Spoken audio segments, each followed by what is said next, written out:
안녕하십니까. 미술을 하는 아티스트 더하입니다. 오늘은 되게 세계적으로도 뭔가 역사적인 날이었죠. 예, 그 트럼프 미국 대통령이 판문점을 방문하고 이제 김정은 위원장이랑 월북을 잠깐 하는 그런 되게 신기한 장면이 연출되기도 했고, 아무튼 되게 뭔가 뭔가 되게 좀 되게 기분이 묘한 날이었던 것 같습니다. 네, 뭔가 가까워지고 있다. 예, 그게 뭘까요? 네, 뭐 통일이겠죠. 우리 어렸을 때 이제 국민학교 시절, 초등 시- 예, 초등학교 시절에 항상 부르짖던 우리의 소원은 통일, 그잖아요. 네. 아무튼 뭐 되게 오늘 그런 날을 기념해서 원래는 이제 어제 녹음을 했던 그런 방송 분량이 있는데 그거는 이제 뭐 나중에 내보내기로 하고 쓰잘데기 없는 얘기 했어요.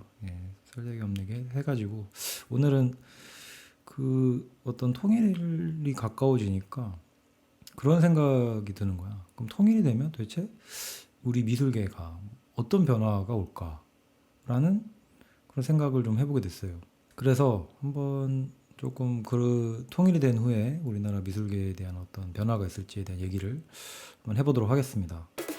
통일을 가장 가깝게 경험했던 나라가 독일이죠. 독일에 대한 얘기부터 한번 시작을 해볼까요? 통일이 된 후에 독일이 베를린이 이제 수도로 이제 리모델링 되면서 세계 각국 미술가들의 어떤 메카가 되었다고 합니다. 왜냐하면 그 상대적으로 되게 싼 집값, 그 다음에 그 역사적으로도 이제 독일이 이제 뭐 박물관, 미술관 등이 있기 때문에 어떤 문화적으로도 어떤 그런 탁월한 인프라를 내세워가지고 이제 세계 각국의 이제 예술가들을 이렇게 끌어들이기 시작을 합니다. 그리고 이 예술가들의 창작 기반을 활성화시키는 정책을 펼쳤다고 합니다. 그 결과 이제 세계 곳곳에 무슨 어떤 기획자, 그다음에 뭐 갤러리스트, 큐레이터, 뭐 이제 뭐 대가들이 이제 그 베를린으로 속속들이 이제 모여들기 시작을 하게 되죠. 이런 베를린의 변화가 독일 미술의 세계화를 촉진하는 물꼬가 되게 됩니다. 과거 나치 시대에 이제 예술가의 어두운 역사를 뭐 성찰하는 표현주의라던가 뭐 바우하우스, 신표현주의 같은 독일 특유의 그 미술 사조들이 또 등장을 하게 되죠. 통일되기 전에는 동독은 사회주의 리얼리즘, 그리고 서독은 이제 추상미술, 그다음에 개념미술이 서로 이제 발전을 하고 있었는데 이게 하나로 합쳐지면서 되게 묘한 어떤 그런 것들이 생겨나기 시작을 한 거예요. 뭐 예를 들어가지고 되게 재밌는 일화가 하나 있는데 게라트 리터 아시죠? 그 리터가 동독에서 서독으로 이제 망명을 했어요, 어렸을 때. 근데 동독에서는 그런 사회주의 리얼리즘만 보고 공부를 하다가 서독으로 너무 망명을 한 다음에 이제 어떤 작품을 봐서 되게 충격을 먹습니다. 그 작품이 뭐냐면 루치오 폰타나의 작품이었대요. 그래서 그 개념 미술이라던가 어떤 그런 추상 미술에 대한 어떤 그런 어떤 것들을 이제 받아들이면서 자신도 이제 막 그런 미술을 하기 시작을 했어요. 그래서 되게 초반에는 되게 진짜 엉뚱한 예술을 많이 했어. 막 TV 뭐 의자만 갖다 놓고 무슨 뭐 되게 그런 그 중이병 걸린 미대생들이 하는 그런 희한한 짓을 진짜 게르하르트 리터도 했대요. 뭐그 작품도 아직도 남아 있습니다. 네. 그래서 이제 결국에는 독일 미술이 현대 미술에서 가장 영향력 있는 나라가 되고, 그다음 베를린은 이 현대 미술의 수도 같은 역할을 하게 되죠. 그래서 뭐 보면은 카셀 도큐멘터라던가 아니면 뭐 민스터 조각 프로젝트라던가 뭐 되게 많죠. 현대 미술에서 이제 뭐 되게 영향이 있는 그런 어떤 행사들도 하게 되고, 그리고 뭐 재작년 같은 경우는 베니스 비엔날레에서 이제 황금사자상도 이제 독일이 타고, 일단 국가관에서도 이제 독일이 쓸어갔습니다. 하여튼 이렇듯 독일이 지금 현재 최고의 어떤 영향력을 발휘하고 있는 나라는 맞는 것 같아요. 근데 이 기반이 이제 어떻게 보면 통일이었을 수도 있다라고 뭐 저는 생각을 합니다. 그만큼 이제 다양한 예술들을 받아들이면서 성장을 해왔기 때문에. 그럼 이게 통일이 되었을 때는 뭐 이렇게 가능한 것이고, 뭐 현실적으로 보자면 뭐 두 번째는 뭐 중국처럼 어떤 개혁개방이라고 해야 되나?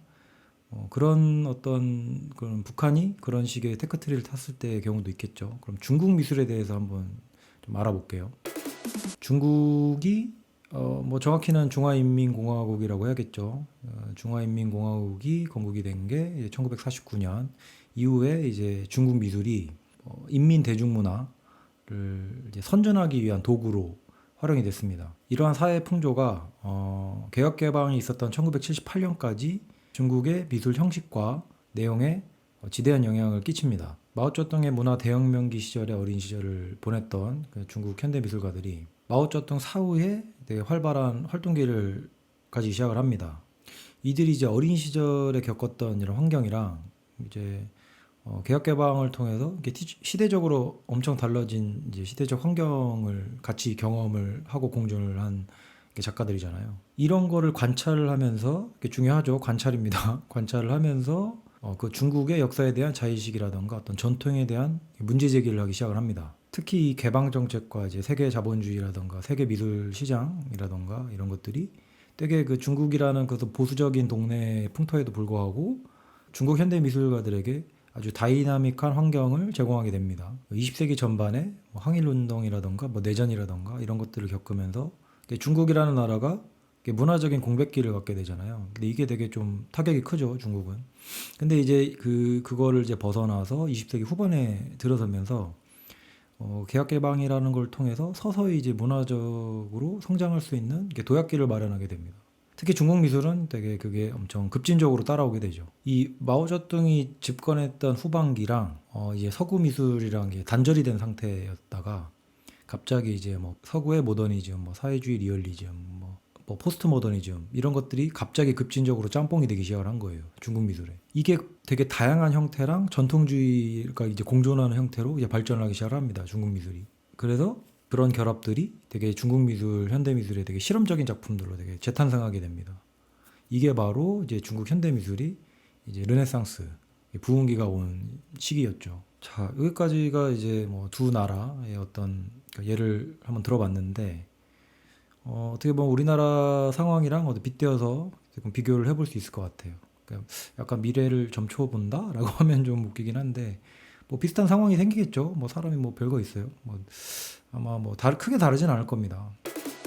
통일이 될 경우 만약에 독일처럼 통일이 될 경우에는 어떤 상황이 벌어질까? 북한에 있는 뭐 사회주의 리얼리즘이랑 우리나라의 뭐 포스트 모더니즘이 서로 영향을 주게 되겠죠. 그러면서 되게 뭔가 지금 당장은 아니겠지만 서로 이제 짬뽕이 된 희한한 그런 미술이 나오고 그 미술들이 이제 세계의 주목을 받게 되겠지. 그죠?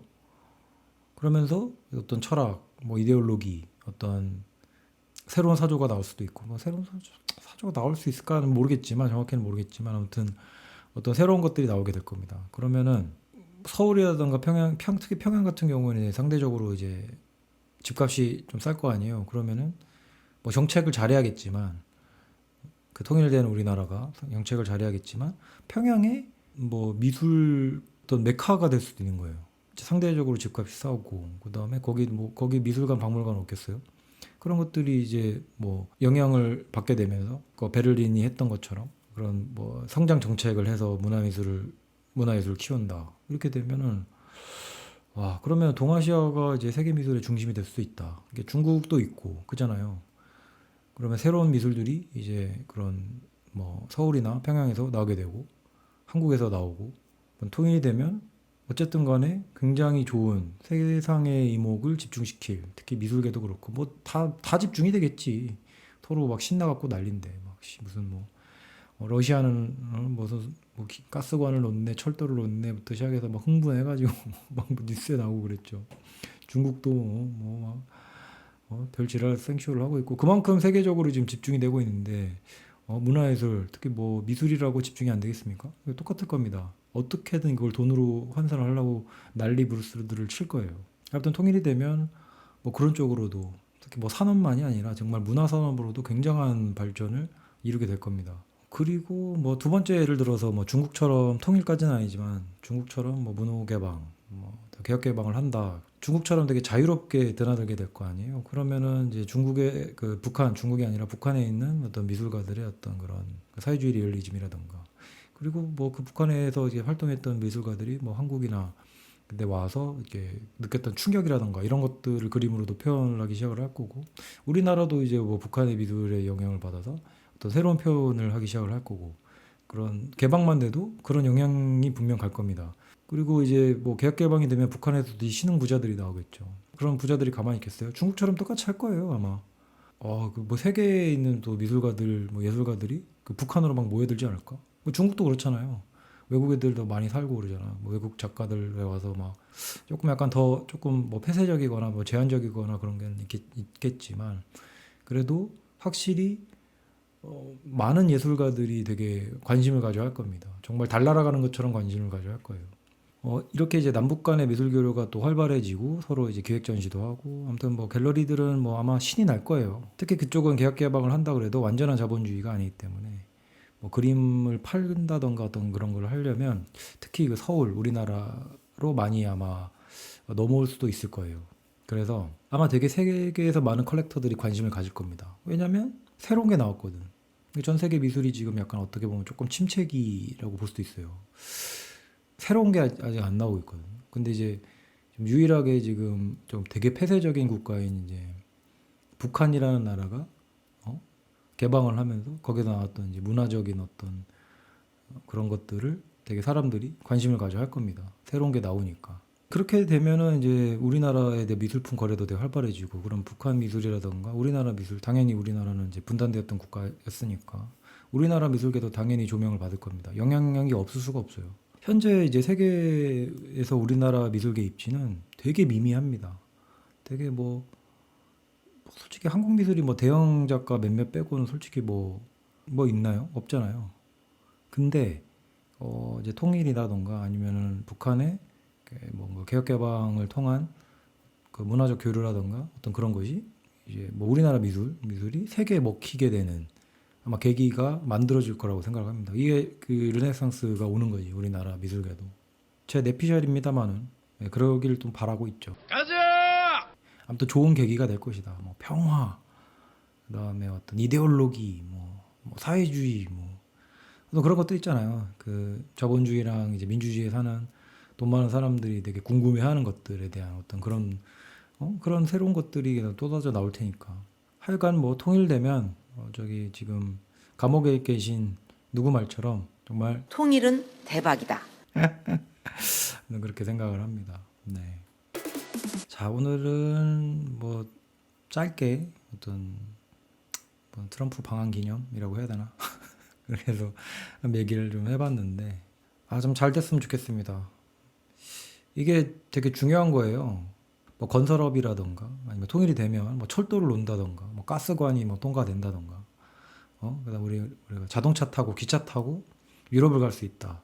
뭐 이런 것도 중요한데 문화 교류가 활발해지면서 그 어떻게 보면은 그런 태풍의 눈이 될 수가 있는 거예요. 문화 산업 자체가 우리나라가 관심이 확 쏠리니까 그렇지도 않을까? 북한 뭐 걸그룹 뭐 그런 것도 나올 수 있잖아. 그잖아요. 북한 아이돌 모르게 아니 불가능한 게 아니라니까 진짜로. 뭐 노스 케이팝 뭐 안 나오겠어요? 나온다고. 그 자본이라는 게 어떻게 될지 몰라. 정말 통일되면 뭔가 되게 뭐 무시무시한 것들이 나올 거예요. 상상을 못한 어떤 상황이 전기되리라고 봅니다. 네. 자, 그러면 오늘 이제 댓글 읽는 시간 한번 가져볼게요. 88님, 영상 잘 보고 있습니다만 창문 샤시에 붙은 테이프 좀 떼주세요. 이거 말하는 거죠, 이거. 근데 이게 테이프를 저도 떼고 싶었거든요. 언젠가 누가 얘기를 할 줄 알았어요. 네, 제가 얘기를 할 줄 알았는데 얘기를 하면 그때 어떻게 조치를 취하자, 커튼이라도 달자라는 생각을 하고 있었습니다. 빌드업. 근데 이거 전에 사시던 분이 너무 추웠나 봐. 그래서 창문에다가 뭔가 이제 조치를 취했다가 이게 떼면서 자국이 남은 건데 이게 너무 세요. 이게 뭐라고 하냐, 양면 테이프로 붙여놓은 건데 이게 완전 들러붙어가지고 아직도 끈적거려. 떼지지가 않아요. 그래가지고 이제 이걸 왜 저도 되게 열받았거든. 처음에 왔을 때 되게 열받았는데 뭐 떼면 되겠지 했는데 이거 도저히 뗄 만한 수준의 그게 아니야. 그래서 뭐 나중에 뭐 조치를 취하겠습니다. 커튼을 달든 아니 뭐 다른 방향으로 촬영을 하든 조치를 취할 테니까. 네, 아무튼 좀 기다려 주십시오. 네, 오지랖 감사드립니다. 깍깍님, 핸드폰에서 계속 징징거리길래 봤더니 댓글 달아달라고 징징 굴린 거였구나. 저번 영화 리뷰처럼 악동스러우면서 예술가 같은 악당, 이런 컨텐츠도 해줬으면 좋겠어요. 파이트클럽에 나오는 브래드 피트 같은 인물로요. 제가 이거를 준비를 하고 있습니다. 그래서 영화 같은 걸 조금 이제 모으고 있거든요. 그래서 조만간 할 거니까 기대해 주십시오. 재밌을 겁니다. 진우이조님, 진우이조, 중국인이십니까? 중국분?